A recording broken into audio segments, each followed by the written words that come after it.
The Last Letter. When billionaire Adrian Cross died, his 3 children expected to inherit his fortune. Instead, they received a single letter. The letter contained only one sentence. "If you want your inheritance, find the person I loved most." His eldest son, Victor, was furious. He had spent years helping run the family business. Surely he deserved everything. His daughter Elena believed the answer was their late mother. The youngest son, Noah, wasn't so sure. The siblings began searching through their father's past. They interviewed old friends, business partners, and distant relatives. Each person described a different Adrian Cross. To some, he was a visionary. To others, a ruthless businessman. To many, he was simply a mystery. As the search continued, long-buried family secrets emerged. Victor discovered that his father had secretly paid for the education of hundreds of underprivileged students. Elena found records showing Adrian had anonymously donated millions to hospitals. Noah uncovered something even stranger. For 20 years, Adrian had visited the same small town every month. There he spent time with an elderly librarian named Samuel Reed.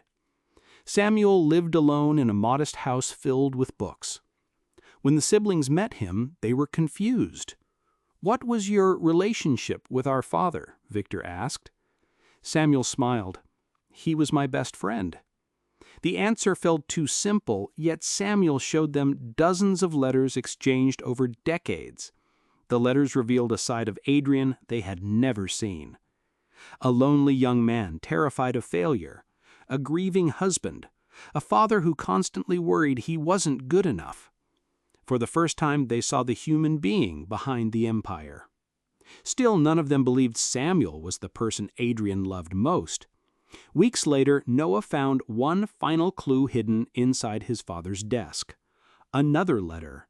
It read, "If you're reading this, you've made the same mistake as everyone else." The siblings looked at each other. "What mistake?" Elena whispered. Noah unfolded the second page.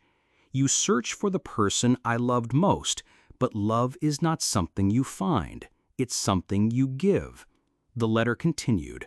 "The hospitals, the schools, my friendship with Samuel, my family, each was a part of the answer. The person I loved most changed throughout my life. What mattered was not who received my love, but whether I gave it. At the bottom was one final instruction. My fortune has already been donated. If you're angry, I understand. If you learned something, then you've received the real inheritance." Victor stared at the page in disbelief. Elena began to cry. Noah smiled. For years, they had measured success in money.